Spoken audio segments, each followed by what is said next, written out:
Hello, everyone, and welcome to the first installment of Let's Talk with Interim Dean Cheu. I'm Jenna Rutschman, the Senior Director of Marketing and Communications for the University of Arizona College of Science, as well as a Wildcat alum. The content of this weekly series will be focused on answering the University of Arizona College of Science student questions. We're eager to keep everyone up to date, as well as answer your questions as we go through this very ever-changing time and unique situation at the campus. You can submit your ongoing questions at science.arizona.edu/let's talk. We're both in the comfort of our own homes, as you can see, so we do apologize for any interruptions or sound interferences. I'd like to welcome Interim Dean Cheu. Hello, Elliot. Hi, Jenna. Thank you very much for joining us, and hi to all of our students. It's we're really happy that you're joining with us, and I understand this is a really challenging time.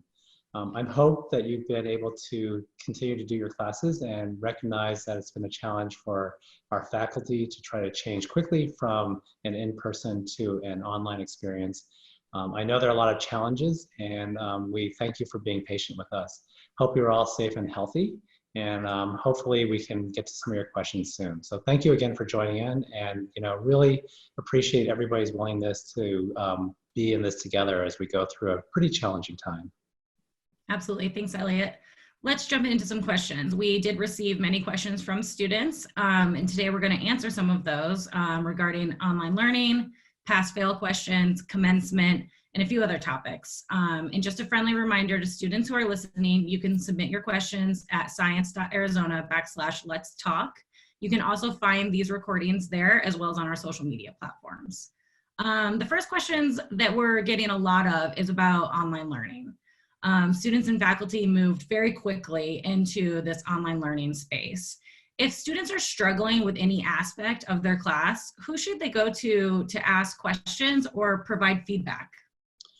Well, first I would say, try to work with your instructor and let them know that you're struggling, that the materials may be going too fast, that the way you may be having some challenges with your own technology. We've had some students say that instructors aren't recording their material and they can't get online. So first I would reach out to your instructor.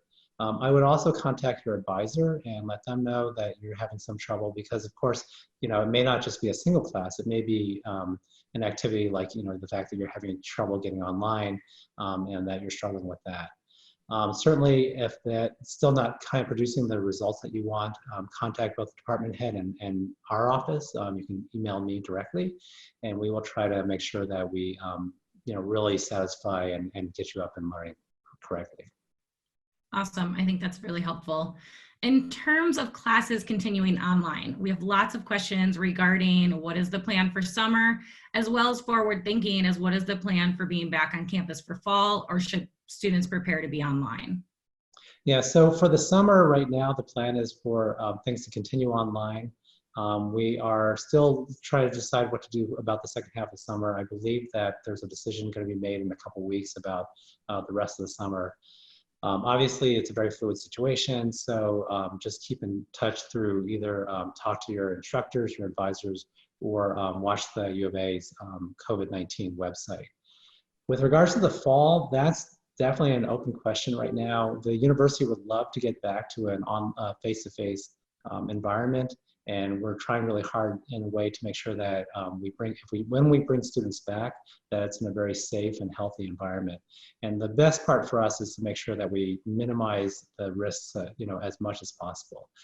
So the decision as to the university is trying to make sure that we have a decision in time for everybody to plan appropriately. And so right now, the decision will probably happen sometime, no later than the end of June, hopefully sooner than that. But there is no decision yet as to whether we'll be in an online or face-to-face. So bear with us. We're still trying to, understand whether the COVID-19 is really peaking or not. Even if it does, it's not peaked in all parts of the country. So we're still trying to figure out what the best mechanism to go forward. Just for your information, there's a task force that the university has set up to address how to come back to campus and when. And that task force is working right now to try to figure out exactly how we can bring people back to campus safely. And just to reiterate, we really want to do this in a safe and healthy manner. We don't want to put anybody at risk in doing that. And so people are taking, the reason it may seem like it's taking a long time is because people are really looking at all the aspects of making sure that we come back in the right way at the right time. Absolutely. I think that makes a lot of sense. I know there's a lot of questions around that, and hopefully we'll be getting some answers in the coming weeks. Commencement, obviously, we are all just so sad that commencement cannot happen as it traditionally does for our seniors who have worked so hard throughout their education, as well as our graduate and PhD students. We did survey our College of Science students, and our response from our graduating undergrads was impressive. We had about half of our graduating seniors respond to our survey that was sent out to all students via email. And I have some stats that I'm just going to share with everyone before Elliot kind of gets into what our plan is. We had 67% of the respondents indicate that they did not want a virtual ceremony, that they felt that that was really not conducive in celebrating all of their hard work. When asked if a fall or joining the December graduation would be something that students were interested in, 77% said that they responded, they would come back in the fall, but they really iterated that they wanted a separate on-campus event, not joining them with another graduating class. Should the situation with coronavirus and COVID-19 allow us to gather in the fall. Can you outline what the College of Science is doing in May, as well as our plans for fall 2020?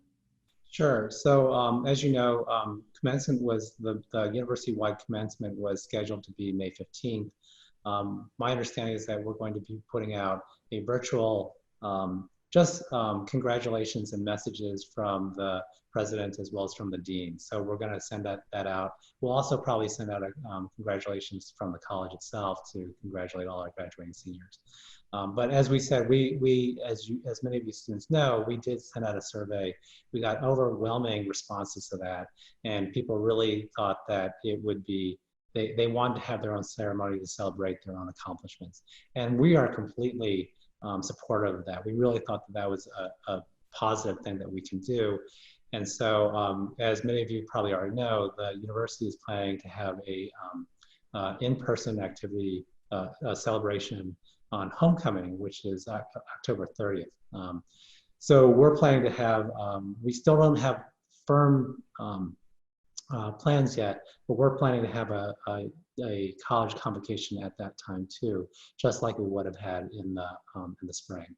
So we invite you back. You know, there's still obviously some uncertainty what the campus is going to look like and whether face-to-face activities will happen. But if that is a possibility, and certainly if you're able to come, we would love to have you back and celebrate with you on that day, which will be hopefully a really joyous occasion. Yeah, absolutely. And I think as you have questions regarding commencement, there is a great website that is commencement.arizona.edu that was recently updated, I think actually this week. And they're outlining the plans not only for the university, but for all of the different colleges. So we're all trying to work together and really make sure that we're putting something together that will be meaningful for our students. I think one of the last topics is really, you know, we had some students reach out and express some concern about just understanding what best practices are for COVID-19 and social distancing, and really wanting to know what actions that they can take to ensure that they're staying safe, and what insight we can give them from our own scientists who are even experts within viruses. Yeah, thank you. We have some you know, amazing people who have been really at the forefront. Just to give one name, Mike Warby is a faculty member in ecology and evolutionary biology. And he's a world expert on the 1918 pandemic, as well as AIDS. So he has a lot of insight. And you know, the first, actually it sounds kind of counterintuitive, but the first offense that we really have to do is to get widespread testing of COVID-19, coronavirus and COVID-19, because that's the way to really understand what's happening. But yeah, as Jenna said, the next step is to make sure that we have physical distance between people. So people are talking about 6 feet, 2 meters, and staying healthy, staying home, and not going out. Unfortunately, it's very it's very hard to not have those social interactions. But really, as you've seen, the infectiousness of this disease is very, very high. There's a number called the reproduction rate, which you want to get down below 1, because that means that that somebody who's sick, they'll give it to no more than 1 person. But right now, the number for coronavirus is somewhere around between 2 and 3. So it's very, very highly infectious. And I know that we like to think that we're immune, or that it won't have big harm. But if you looked and see how quickly this thing has spread across the country, when just a month ago we had tens of cases in the whole country, and now we have hundreds of thousands of cases and tens of thousands of deaths just in the United States. It's amazing what an impact this horrible disease is having on people. And the other reason is that, unfortunately, unlike things like the flu or other things, there is no vaccine. And so the only way to really protect ourselves is to make sure that we don't infect other people, because with a vaccine, you'd be able to make sure and you can knock down the disease. But with something like this, where there's no natural immunity and no vaccine, we're really stuck. So I hope that you'll be practicing good physical distancing from people. Pay attention to what's happening from your state government.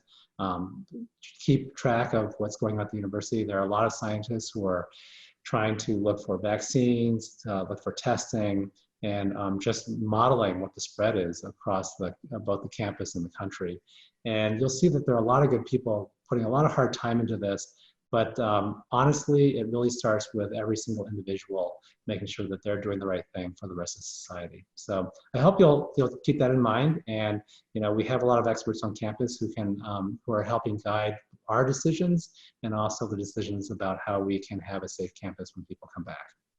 Yeah, absolutely. Thank you so much. I think that's always, I know it's always really helpful for me to understand it from a scientist's standpoint.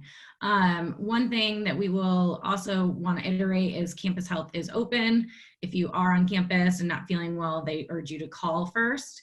Our CAPS, which is also online counseling, is also still open, and they're doing virtual. So if you are in any sort of need, those 2 resources are still available to you.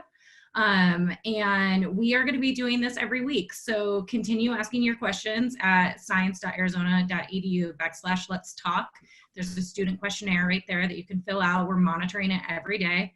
We're going to be talking about different topics, and each week we will be placing this episode with myself and Dean Cheu up on Facebook, and we'll also be placing it on that previously mentioned website. So if you miss it, you can go back.